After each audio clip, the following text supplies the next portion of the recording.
Hello, beautiful people. It's me again here, Holy Cookie Stylist.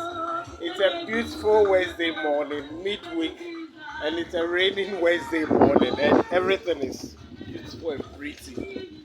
As you can see, the rains are still pouring, and it's been amazing so far. A beautiful day. I'm loving the weather. The weather is just splendid, and then I'm having an exciting time. As you can see the rain pouring out now.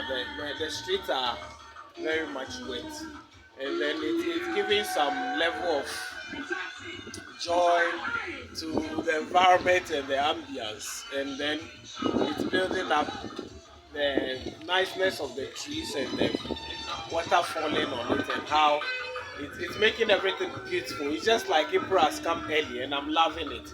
I've still opened shop today. I actually was running off to come and open shop before the rain starts. At least when the rains get heavy, I'll be stuck in the shop in case somebody would like to buy something, rather than me being stuck at home and not being able to walk through the rain to the shop. Even though I can use an umbrella, it's been amazing so far.